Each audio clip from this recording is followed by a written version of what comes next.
I will start by introducing John King, who's going to be presenting our virtual history program today on female representation in political pins. So, John, if you don't mind, take it away. Thank you for joining us and presenting.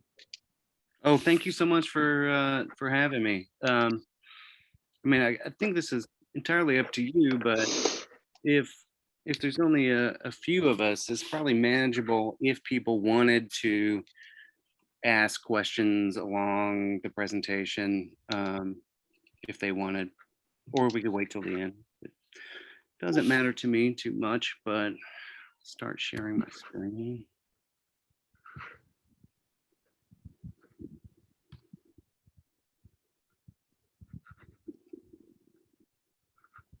All right, can everybody see everything okay? Okay. If I see it.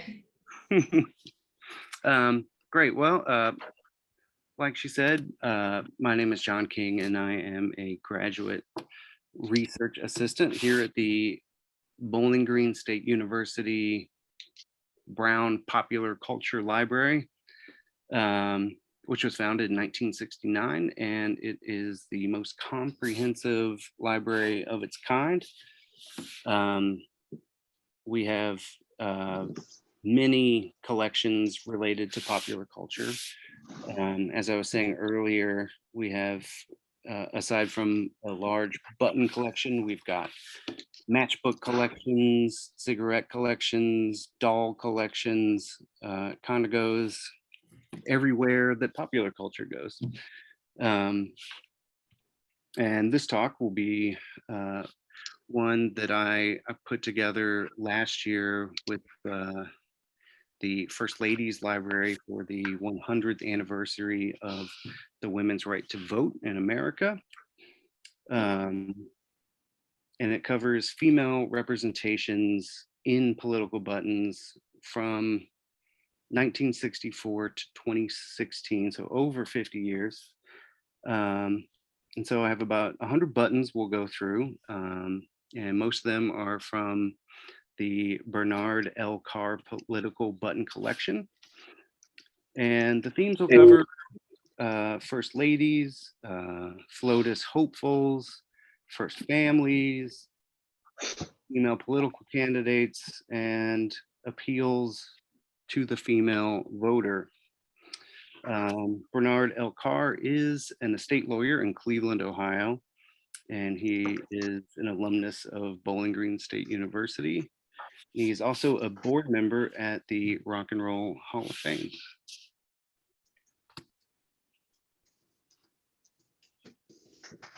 Oh boy. One second, sorry about that. So our first section is on First Ladies.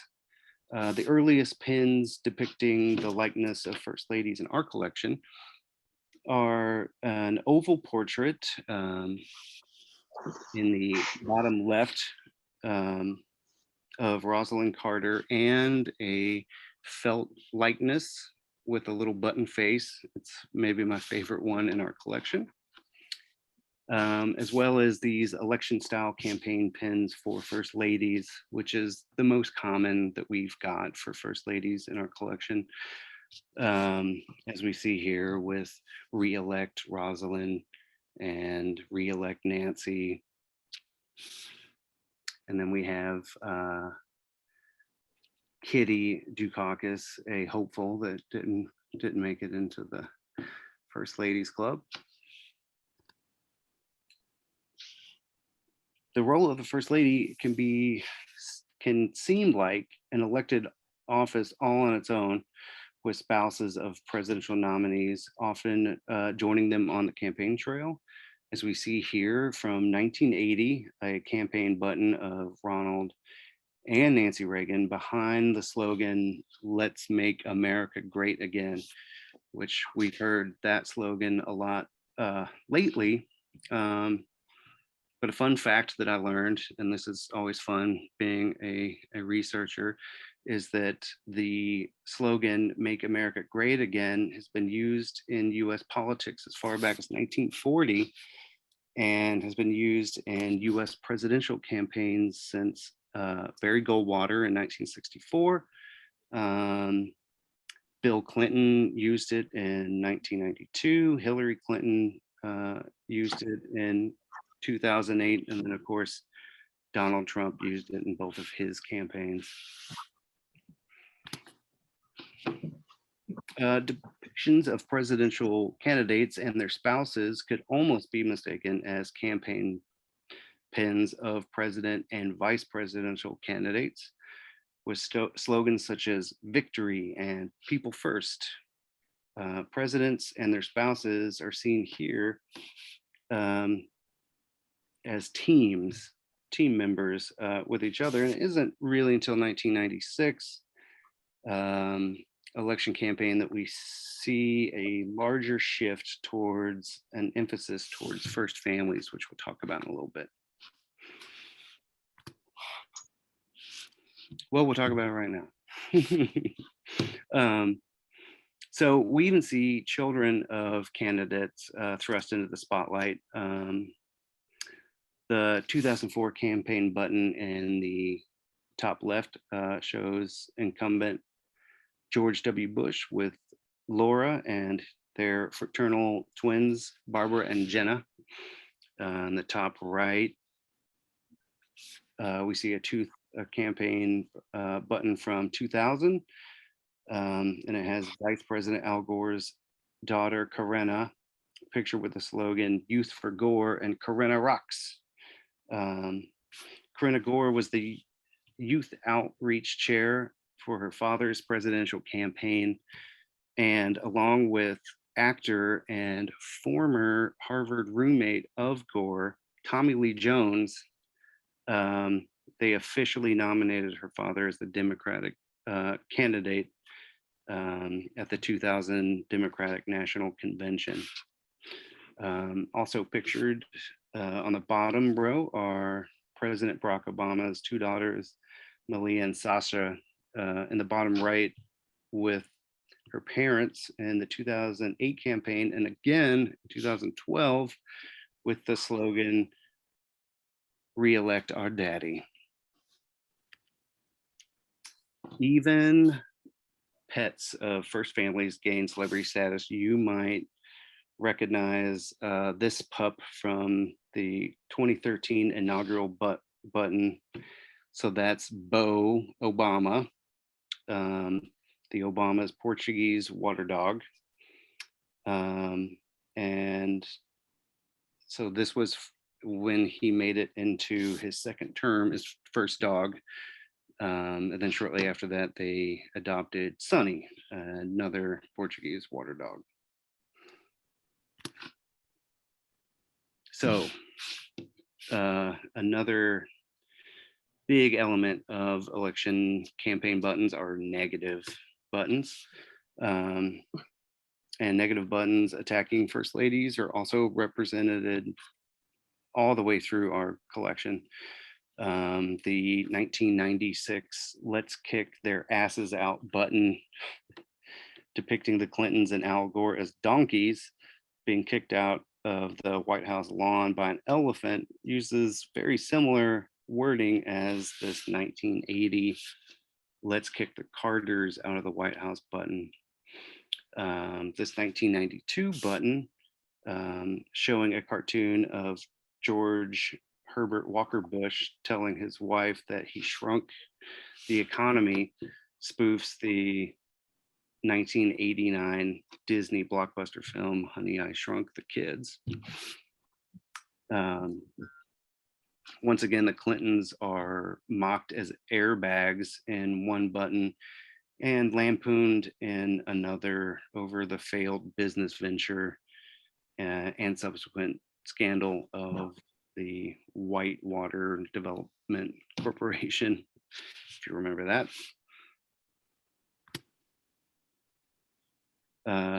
These two hilarious 1996 buttons are well before Clinton's affair with Monica Lewinsky came to light in '98, but paint presidential Bill Clinton as a womanizer At the time, Clinton was in the middle of a sexual harassment lawsuit filed by Arkansas civil servant Paula Jones. And Clinton later settled that by paying $850,000.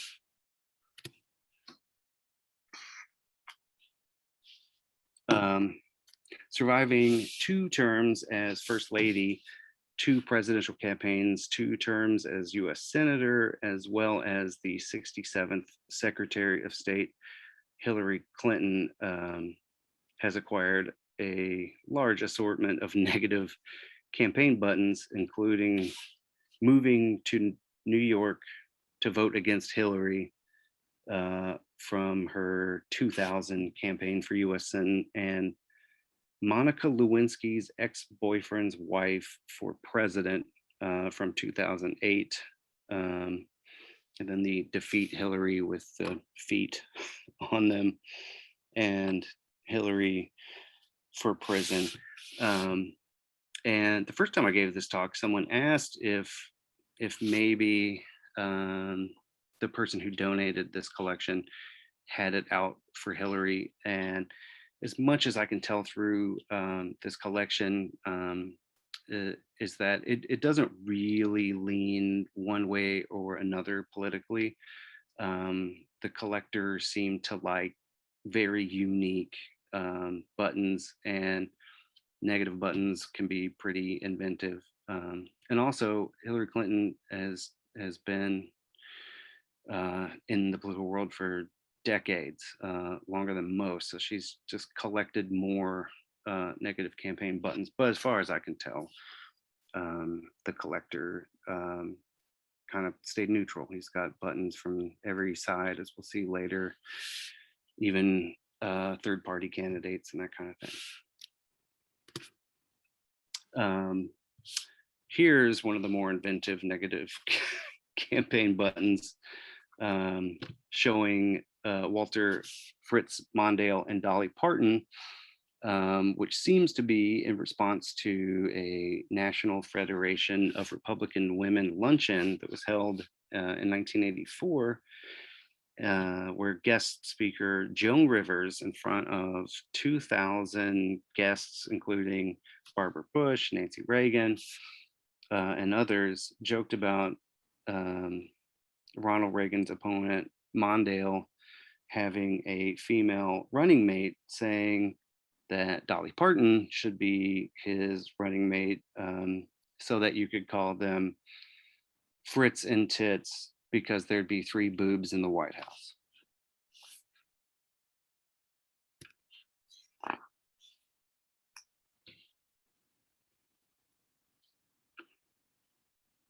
So finally, we have a positive campaign pin. I quite like this one.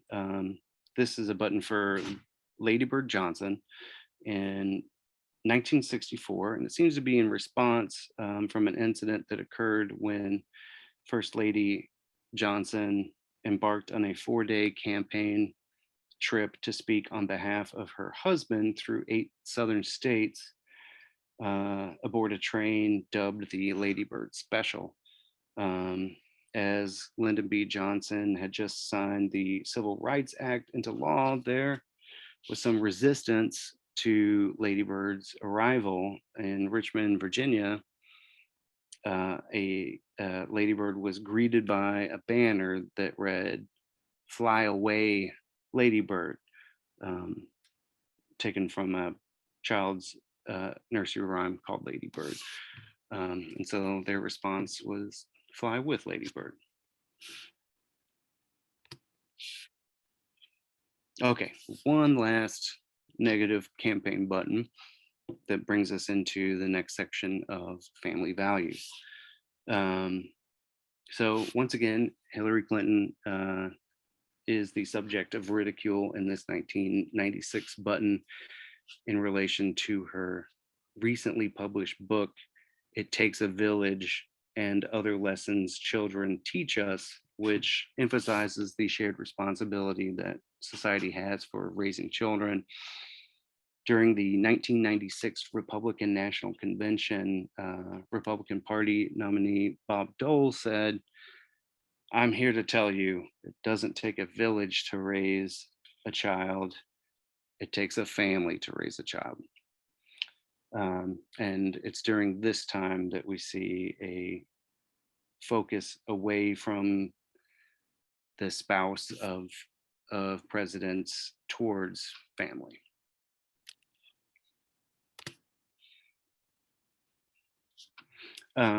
As the first presidential election after Bill Clinton's highly publicized 1998 sex scandal with Monica Lewinsky and the 1999 impeachment trial, the 2000 presidential election saw a rise in the family values theme.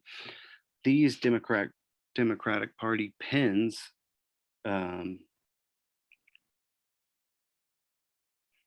for Al Gore carry over earlier notions of candidate and spouse as a team. Republican candidate buttons from this time push spouses as exemplars for family values, as we see here. These two George and Laura Bush campaign buttons have similar imaging to the Gore buttons, but with noticeably different theme, with the slogan, "Finally, a first family America can be proud of," from 2000, and "Re-elect our first family" from 2004.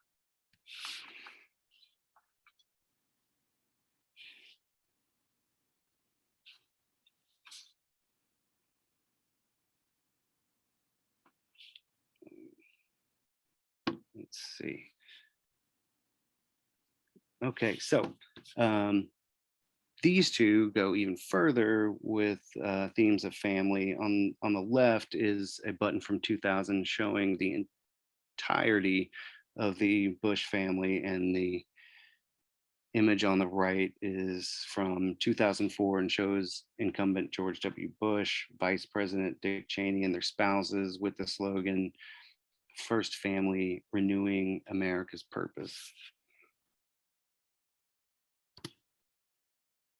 Rosie the Riveter is another big theme with these buttons. Opposite to some of the Republican Party pins in our collection that paint Bill Clinton as a womanizer, this 1992 Clinton Gore pin displays the slogan, "We can do it," asking for America's female voting population for support. So during World War II, when women joined the manual labor workforce in mass, this allegory arose of the patriotic, hardworking female factory worker, Rosie the Riveter. And the icon was embedded in songs and film.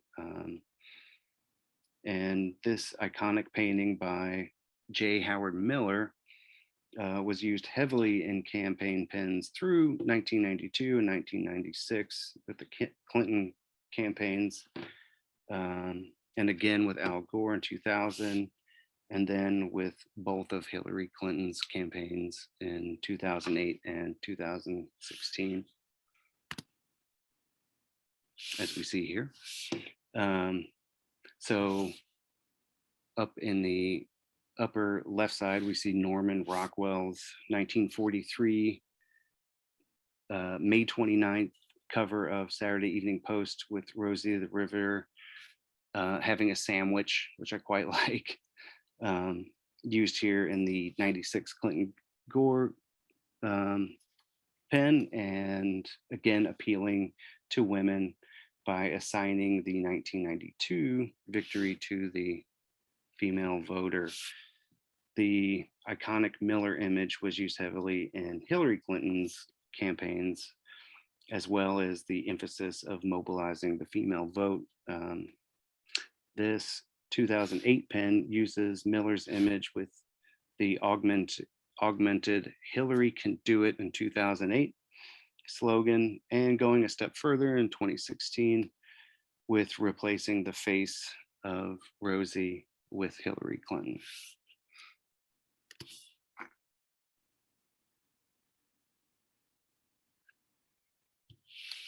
So the straightforward approach is one of the most common uh, themed buttons appealing to women, such as this 1976.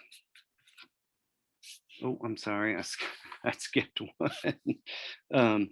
Okay, so let me step back. And so, so it takes on many forms, like I said, appealing to the female voter.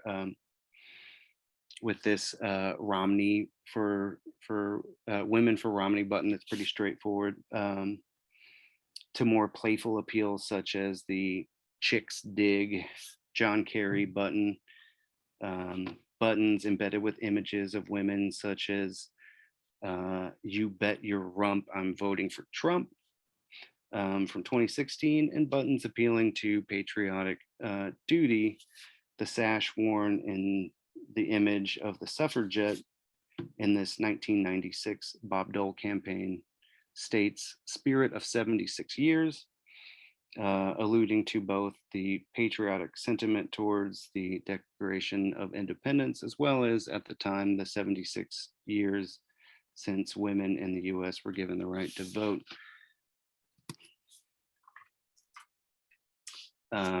We see more straightforward appeals here, which is, like I said, a large part of the political buttons that we have, such as this heart-shaped button that says "Republican Women for Reagan." Of the Women for Reagan buttons in our collection, the majority from 1984, presumably to persuade female voters away from Walter Mondale and Geraldine Ferrero, pictured at the bottom in her own heart, who was the first female vice presidential nominee, presenting from a major American political party.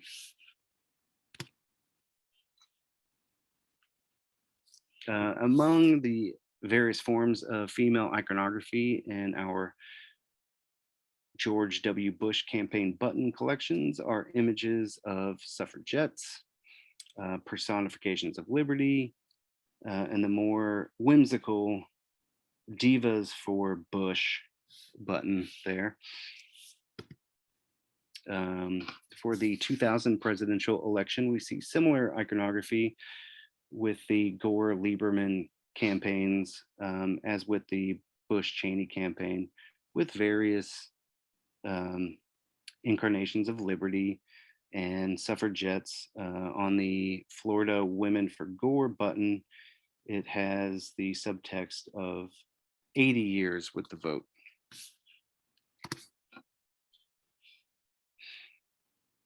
And we see this pattern continue with Barack Obama's presidential campaigns, with images of liberty and suffragettes, and a whimsical "Hot Chicks for Obama" with the Mona Lisa there. So we'll move into female candidates. So this is the last section. And so we'll start off with Jerry Ferrero, that ran as vice presidential nominee alongside former Vice President Walter Mondale in the 1984 presidential race, making her the first woman in a major political party to do so. Ferrero served in the United States House of Representatives from 79 to 85. In our collection, like I said earlier, we have buttons from third parties. We have two here from female communist politicians from the Socialist Workers' Party. Willie Mae Reed ran as vice presidential nominee on the Socialist Party ticket in 1976 on the right, and again in 1992 with James Warren. Pictured on the other side is a campaign button from 2000, the Socialist Workers' Party campaign with Margaret Trow running for vice president, and James Harris as her running mate. The 2000 presidential campaign was very active for third parties. In our collection, we have two buttons on the top row from the Reform Party ticket with Pat Buchanan running for president, and conservative political activist Izola B. Foster running as vice president. On the bottom row, we have a button from the Green Party campaign with Winona LaDuke, an enrolled member of the Ojibwa Nation, running for vice president alongside Ralph Nader. In 2016, LaDuke received one electoral vote for vice president, making her the first person in the Green Party ever to do so.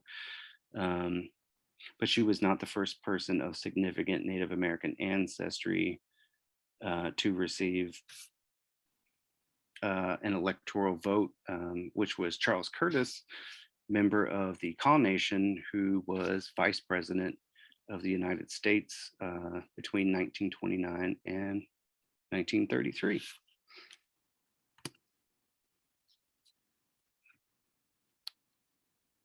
All right, here's some fun buttons. I really like these. In 2008, running alongside Arizona Senator John McCain, sitting governor of Alaska, Sarah Palin, was the first female Republican nominee for vice president of the United States, and the second female vice presidential nominee for a major party. Some of the slogans here include, "You go, girl," "Go, Sarah, go," and "Sarah-licious." If you notice, the button in the top right is from 2012, when she briefly considered running for president.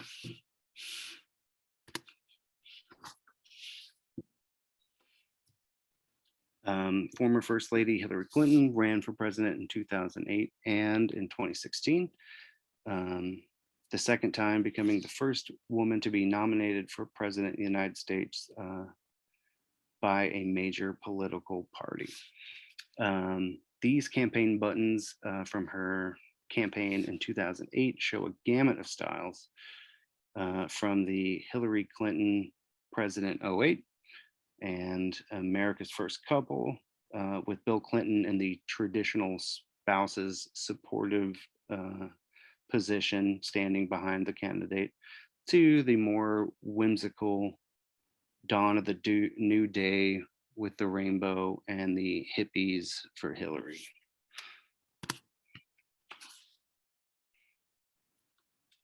For our last slide, I've included campaign buttons of hopeful presidential campaign tickets that never came to be, and these are always fun to come across in our collection. In the top right, we have a button for George W. Bush and Elizabeth Dole. Dole had run for the Republican presidential candidacy in 1999, but pulled out due to funding concerns, despite polling well against Steve Forbes and George Bush. Shortly before the 2000 Republican National Convention, it was reported that Dole was on Bush's short list for running mate. The list of potential candidates was created by former US Secretary of Defense Dick Cheney, but Bush ended up passing up on Dole and picking Cheney as his vice presidential running mate. In early 2007, media mogul and beloved talk show host Oprah Winfrey endorsed Barack Obama ahead of his 2008 presidential campaign. By December, she had made her first campaign appearances with him, causing some to think that she would be named as his vice presidential nominee, as suggested in this campaign button on the bottom left. By mid-2008, it became clear that Hillary Clinton would not clinch the Democratic nomination for president, and speculation grew that she might be named as vice president nominee, as seen with the Obama-Hillary button there. So that's all the buttons I have to show. I hope you all enjoyed it. If you have any questions, please feel free to ask. And I just would like to chime in, and I do want to, on behalf of the Wood County Museum, certainly thank our sponsors for being able to put on this virtual history series, especially Edwin and Irma Wolf and Lynn and Betty Wineland, and all of our General T-Card season holders for that event that we had to ultimately end up canceling, but are able to bring virtual events to everyone. So thank you. Yeah, and Linda, you were able to listen in eventually? Yeah, okay, good. I was thinking like, oh no, it's so nice of her to just to continue to watch, even if she can't hear any of it. But I'm glad you were able to hear it. And I hope you, you know, had fun and maybe learned something too. I know for me, it brought back memories of, oh, they were running for president, and it was neat to see throughout the years. Yeah, I mean, yeah, I mean, I remember so much of that, all the craziness in the 1992 and 96 campaigns. It was more of a circus than anything. Yes, John, I was muted. I didn't realize that. I heard everything and I enjoyed it thoroughly. Thank you. Very good. Yeah, great, great. I'm glad you did. But yeah, it's my pleasure. And, you know, if you're ever in the area, we encourage you to come by the Browne Popular Culture Library on the BGSU campus for all your popular culture research needs. That'll be great. And this will be on the North Baltimore Public Library's YouTube channel also next week sometime. So Great. share the link on our Facebook page also.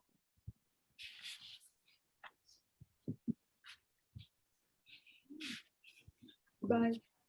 And thank you very much. Thank you, everyone. Everybody.